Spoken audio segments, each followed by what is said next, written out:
دن کے درمیانی حصے میں، وسطی حصے میں تھوڑا سا آرام کرنا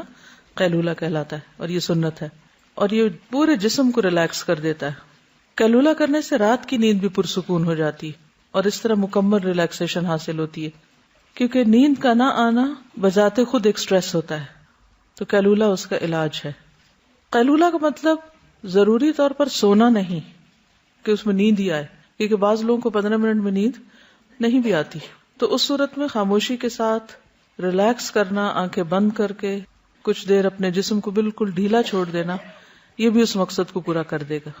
کیونکہ بعض لوگ ہو سکتا ہے یہ کہیں کہ ہمیں اتنی دیر میں نہ نیند آتی ہے اور نہ ہی ہمیں کچھ فائدہ، نہیں، ضرور فائدہ ہوتا ہے،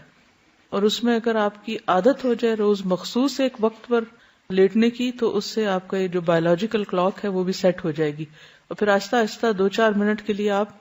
سو بھی جائیں گے۔ 15 منٹ تک اگر آپ ساری ایکٹیویٹیز ختم کر دیں اور خاموشی کے ساتھ لیٹ جائیں تو دوبارہ آپ کا پورا سسٹم ریچارج ہو جاتا ہے، اور مستقل طور پر اگر آپ یہ عادت بنا لیں تو آپ کی صحت بہتر ہو جائے گی۔ لیکن اگر آپ اس معاملے میں ارریگولر ہیں، کبھی کسی وقت کر لیا، کبھی کسی وقت کر لیا، کبھی تھوڑا کر لیا، کبھی زیادہ کر لیا، کبھی بالکل ہی نہ سوئے اور کبھی گھنٹوں سوتے رہے، تو اس سے فائدہ نہیں ہوگا زیادہ۔ تو مختصر وقت کے لیے روزانہ کریں، یہ نہیں کہ چھٹی کے دن 2-3 گھنٹے سو گئے،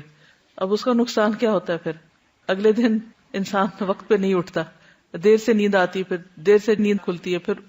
ویک کا پہلا دن اگر ڈسٹرب ہے تو سارا ویک پھر ڈسٹرب ہو جاتا ہے ایک طرح سے۔ تو اس لیے اس معاملے میں اعتدال ضروری ہے۔